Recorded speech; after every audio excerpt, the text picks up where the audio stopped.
Hi, this is Ben Ivey, the fulfillment artist. And in this video, I'm going to teach you how to deal with negative people. Right? So, the first thing is just get rid of them. Negative people, oh no, they need to go. These soul-sucking vampires, these people that come into your life and just squeeze all the energy out of you, these pessimistic people that just sort of drag you down. Get rid of them. Right? Why would you spend so much time with all these negative influences? Right? So think about the people in your life who are really, really negative, okay? And think, do I really have to spend time with them? And I know what you're thinking right now. You're thinking, yeah, but Ben, I can't just get rid of like my spouse, or I can't just get rid of my daughter, or I get rid of my mom or my dad or whoever it is, or my boss. Okay, that's fine. That's what the rest of this video is for.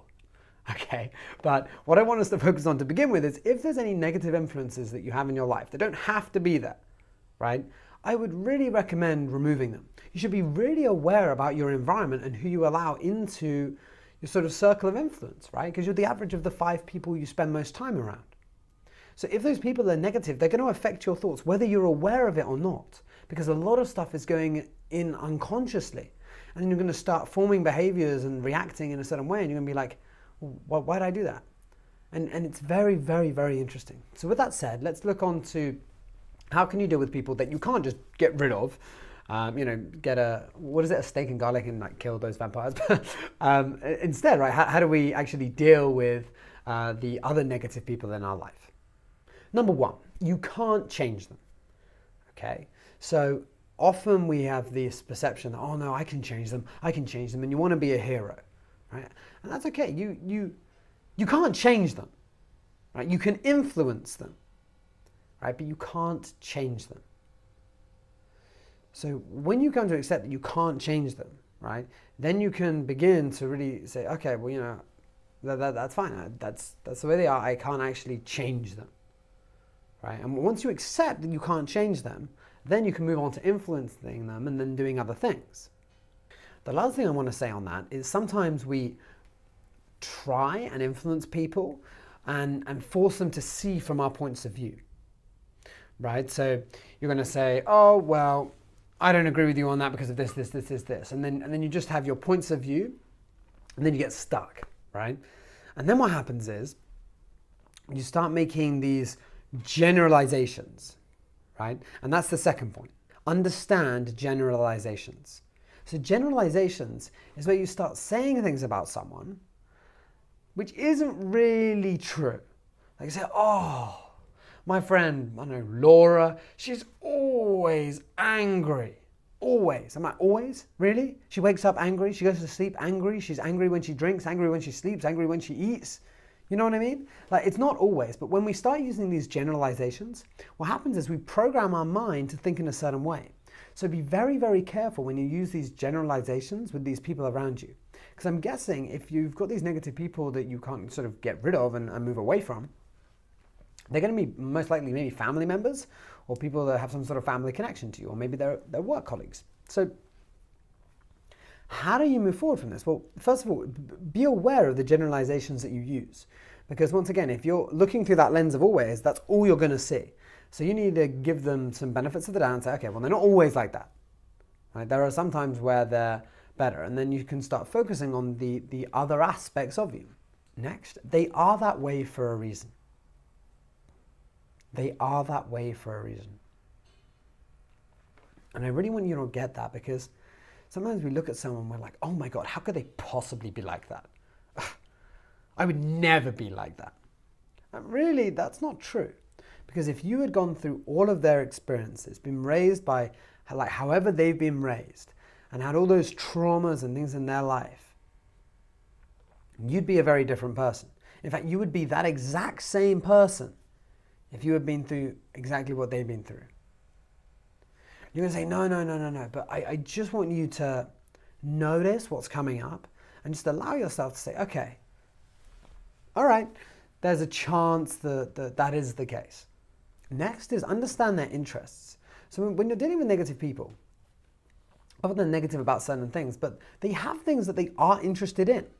But it's up to you to find out what they are and then become interested in that person. Because some people are really negative about some things, but they're actually quite positive about other stuff.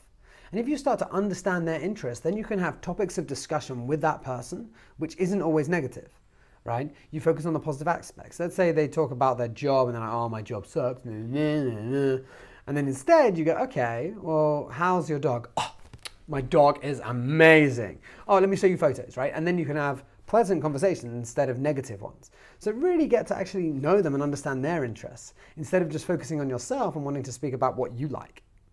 Next is agree. So it's important to agree with people.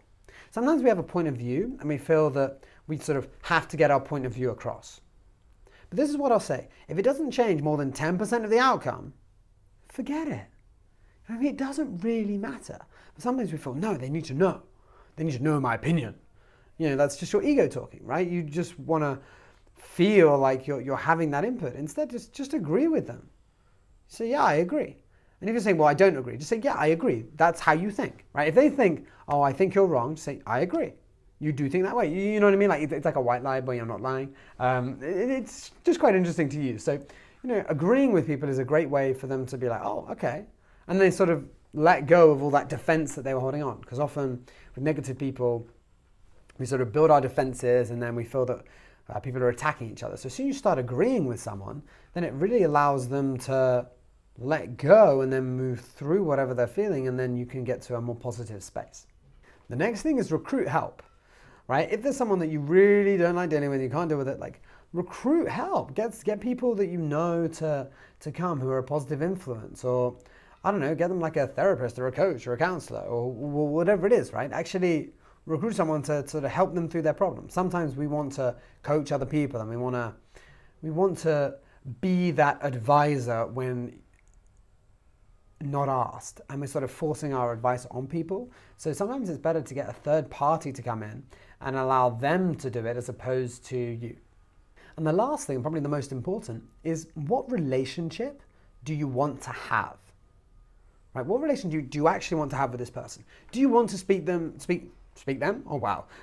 them like every day? Do you want to speak to them once a week, once a month?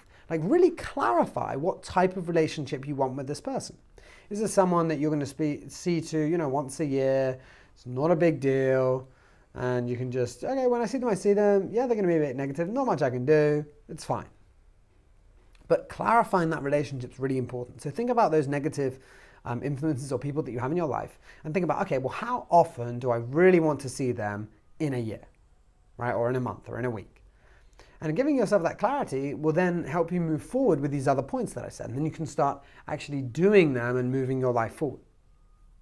Because the truth is, when we're looking and dealing with negative people, right, it's really important that we have that end in mind and we start doing things different.